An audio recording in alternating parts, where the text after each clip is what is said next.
Genesis 3, the fall of man. Now the serpent was the most cautious of all the wild animals that Jehovah God had made. And it said to the woman, "Did God really say that you must not eat from every tree of the garden?" The woman replied to the serpent, "We may eat the fruit of the trees in the garden, but about the fruit of the tree that is in the middle of the garden, God has said, you must not eat from it, no, you must not even touch it. Otherwise you will die." At this, the serpent said to the woman, "You certainly will not die, for God knows that in the very day you eat from it, your eyes will be opened and you will be like God, knowing good and bad." So the woman saw that the tree was good for food, and that it was something desirable to the eyes. Yes, the tree was pleasing to look at. So she took some of its fruit and ate it. Then she also gave some to her husband when he was with her, and he ate it. Then the eyes of both of them were opened, and they realized that they were naked. So they sewed fig leaves together and made loin coverings for themselves. Later they heard the voice of Jehovah God as he was walking in the garden during the breezy part of the day. And the man and his wife hid from Jehovah God among the trees of the garden. But Jehovah God called to the man and said to him, "Where are you?" He replied, "I heard your voice in the garden, but I was afraid because I was naked, so I hid myself." Then he said, "Who told you that you were naked? Have you eaten from the tree from which I commanded you not to eat?" The man said, "The woman whom you gave to be with me, she gave me fruit from the tree, so I ate." Jehovah God then said to the woman, "What is this you have done?" The woman replied, "The serpent deceived me, so I ate." Then Jehovah God said to the serpent, "Because you have done this, you are the cursed one out of all the domestic animals, and out of all the wild animals of the field.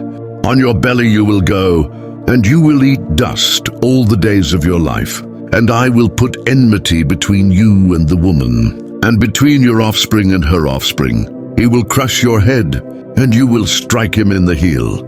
To the woman he said, "I will greatly increase your pain in pregnancy. With pain you will give birth to children. Your longing will be for your husband, and he will dominate you." And to Adam he said, "Because you listened to your wife's voice, and ate from the tree concerning which I commanded you, you must not eat from it. The ground is cursed on your account. In pain you will eat its produce all the days of your life. It will grow thorns and thistles for you, and you must eat the vegetation of the field.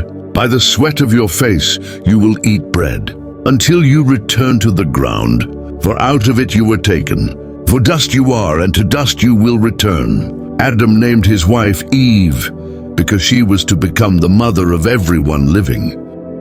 Genesis 4, Cain and Abel. Now Adam had relations with his wife Eve, and she became pregnant. In time she gave birth to Cain and said, "I have produced a man with the help of Jehovah." Later she gave birth to his brother Abel. Abel became a shepherd of the flock, but Cain became a cultivator of the ground. After some time, Cain brought some fruits of the land as an offering to Jehovah. But Abel brought some firstborn of his flock, including their fat portions. While Jehovah looked with favor on Abel and his offering, he did not look with favor on Cain and his offering. Cain became hot with anger, and his face fell. Then Jehovah said to Cain, "Why are you so angry, and why has your face fallen? If you do what is good, will you not be accepted? But if you do not do what is good, sin is crouching at the door, and its craving is for you, yet you must rule over it." But Cain said to his brother Abel, "Let us go over into the field." So while they were in the field, Cain attacked his brother Abel and killed him. Jehovah then said to Cain, "Where is your brother Abel?" He replied, "I do not know. Am I my brother's guardian?" At this, Jehovah said, "What have you done? Listen. Your brother's blood is crying out to me from the ground. And now you are cursed from the ground, which has opened its mouth to receive your brother's blood from your hand. When you cultivate the ground, it will not give you its full produce. You will become a wanderer and a fugitive in the earth." Cain said to Jehovah, "My punishment is too great to bear. Today you are driving me from the land, and I will be hidden from your face. I will become a wanderer and a fugitive in the earth, and whoever finds me will kill me." Then Jehovah said to him, "For that reason, anyone who kills Cain will suffer vengeance 7 times. So Jehovah set up a sign for Cain to prevent anyone from finding him and striking him down. Then Cain went away from Jehovah's presence and settled in the land of Nod, east of Eden. Afterward, Cain had relations with his wife, and she became pregnant and gave birth to Enoch. Then Cain built a city and named it after his son, Enoch. Later, to Enoch was born Irad, and Irad became father to Mehujael. And Mehujael became father to Methushael, and Methushael became father to Lamech. Lamech took 2 wives for himself. One was named Ada, and the other was named Zillah. Ada gave birth to Jabal, who became the founder of those who dwell in tents and raise livestock. His brother's name was Jubal. He became the founder of all those who play the harp and the flute.